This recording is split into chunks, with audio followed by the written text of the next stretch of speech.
O que é mastopexia e como essa cirurgia corrige a história da flacidez mamária?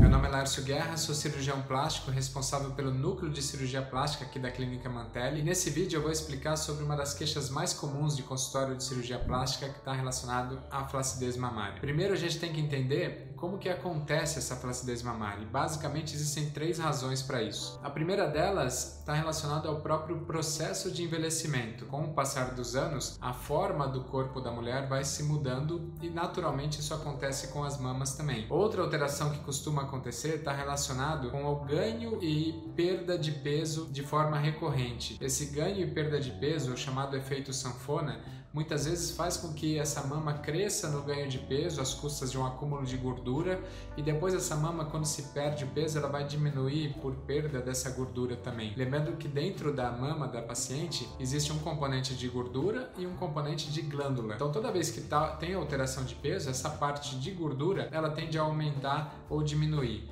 O grande problema é que nesse aumento e diminuição, a pele, quando ela cresce, essa pele distende. E quando essa mama retrai, a pele não necessariamente retrai na mesma intensidade. Então acaba gerando um grau de flacidez. Outra situação que acontece é algo parecido, mas aí às custas de glândula mamária, é a situação da gestação, da própria gestação e amamentação. Enquanto a mulher está amamentando, está na gestação e depois amamentando, essas mamas estão túrgidas, né? A parte glandular da mama está túrgida. E aí pelo próprio acúmulo do leite. Depois desse período de amamentação, há uma diminuição, uma retração dessa parte glandular e a pele não necessariamente vai retrair na mesma situação. Então acaba gerando a flacidez mamária. Então a gente está falando de idade, do próprio processo de envelhecimento, a gente está falando de alterações de peso e a gente está falando de alterações relacionadas à própria gestação. Essas são as três principais causas. O tratamento para a correção da flacidez mamária visa duas situações. A gente precisa corrigir esse tecido mamário, que como eu falei tem um componente glandular e um componente de gordura. A gente precisa reposicionar esse tecido e a gente precisa também retirar qualquer excedente de pele que possa existir para que não haja mais esse grau de flacidez. Toda vez que a gente pensa em corrigir esse tecido mamário, a gente precisa ver o que existe de tecido mamário. Se a paciente tem uma mama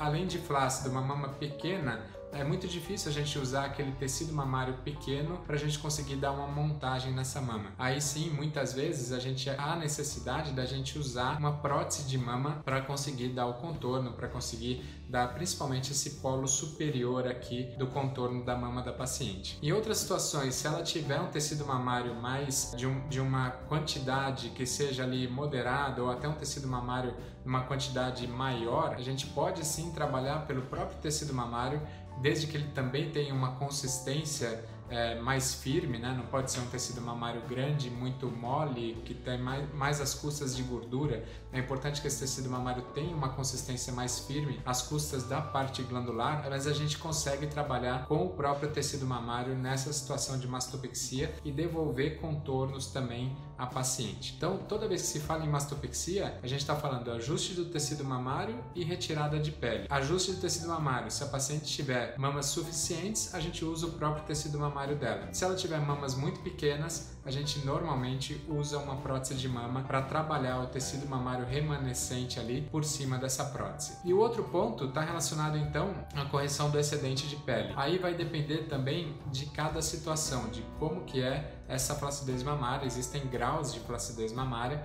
Dependendo do grau, dependendo da situação dessa paciente, a gente pode ter a necessidade ou não de determinadas cicatrizes. As cicatrizes em geral, elas podem ser desde uma cicatriz somente ao redor da areola, pode ser uma cicatriz somente ao redor da areola descendo reto aqui embaixo e ainda pode ser uma cicatriz ao redor da areola descendo reto e fazendo uma parte inferior aqui que seria o chamado T invertido. Tudo isso vai depender de cada paciente, de cada situação de paciente, mas na grande maioria dos casos é uma cirurgia que exige cicatrizes. Então, para fazer essa montagem, para fazer essa ressecção, a gente vai precisar ter necessariamente cicatrizes. Muita gente se preocupa com as cicatrizes da mastopexia, mas o que eu tenho para dizer é que o ganho da cirurgia, o ganho do volume, o ganho do contorno são tão mais favoráveis que a paciente até não se queixa de cicatrizes. As cicatrizes elas existem, mas com o passar do tempo elas tendem a ter uma qualidade de coloração, de posicionamento. O posicionamento dela é muito adequado, mas uma qualidade de coloração e uma qualidade de aparência que costumam ser muito boas depois de determinado tempo, que aí a gente está falando de 3, 6 meses,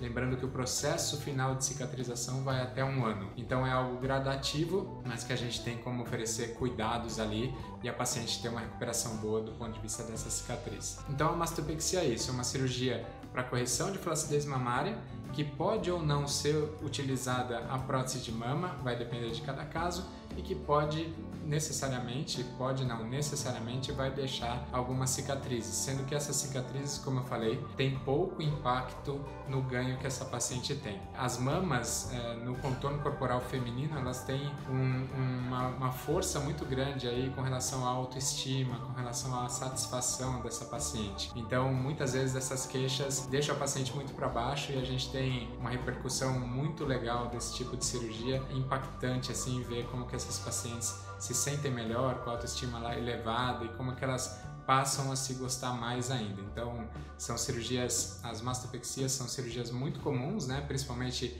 decorrentes de alteração de gestação, pacientes que tiveram 2, 3 filhos, 2, 3 amamentações, em geral vão ter essas alterações mamárias e isso a gente consegue corrigir e devolver essa autoestima para a paciente. Então esse era o recado de hoje nesse vídeo. Aproveito para convidá-los a assinarem o canal aqui, curtirem esse vídeo e se tiver alguma dúvida específica, podem deixar aqui nos comentários que eu volto para responder. Até mais e até o próximo vídeo.